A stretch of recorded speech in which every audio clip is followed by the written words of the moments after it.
सो अभी तक आप लोगों ने कॉन्सेप्ट नंबर 31 तक ज्योमेट्री कॉन्सेप्ट सीरीज़ में प्रॉपरली ख़त्म कर ली होगी। ठीक है, आज हम कॉन्सेप्ट नंबर 32 देखेंगे।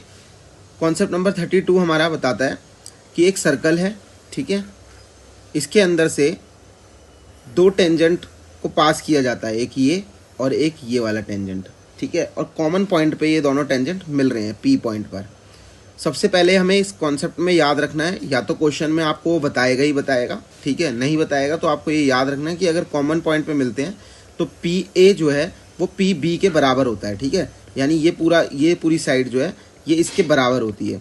और जब भी ये बराबर होती है तो आपको ये भी पता होना चाहिए ए ओ ए जो है ये आर है, रेडियस है सर्कल का, ये भी आर है, ठीक है। जब ये सारी कंडीशन मीट हो जाएंगी तो जो लाइन पास हो रही है सर्कल के सेंटर से जो मिल रही है यहाँ पी पर, ठीक है, वो हमें जो पूरा का पूरा एंगल है यहाँ पर मिलेगा। मान लो ये एंगल पूरा का पूरा कितना था 2 अल्फा, तो इस एंगल को वो दो भागों में क्या कर देगी, डिवाइड कर देगी, ठीक है, 2 भाग कर देगी इसके और इक्वल करेगी, ठीक है। 2 अल्फा को डिवाइड बाय 2 करेंगे यानी अल्फा, तो ये अल्फा ये भी होगा और नीचे वाला अल्फा ये भी होगा। सबसे पहले आपको ये याद रखना है, ठीक है, क्योंकि ये क्वेश्चन में डायरेक्ट पूछे जाते हैं वहाँ पर, ठीक है। तो ये हमारा अल्फा अल्फा हो गया।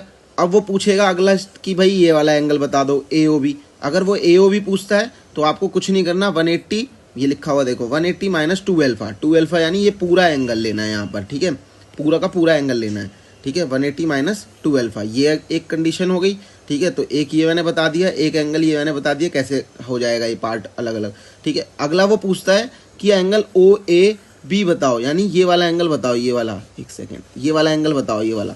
तो आपको कुछ नहीं करना है, ना ज़्यादा दिमाग लगाना है आपको। जो एंगल यहाँ बन रहा है ना वही एंगल ये वाला होता है अल्फा, ठीक है। जो एंगल यहाँ बन रहा है वही एंगल इसके अंदर ये वाला एंगल बन रहा होगा, ठीक है, जो मैंने लिखा हुआ है अल्फा, ठीक है।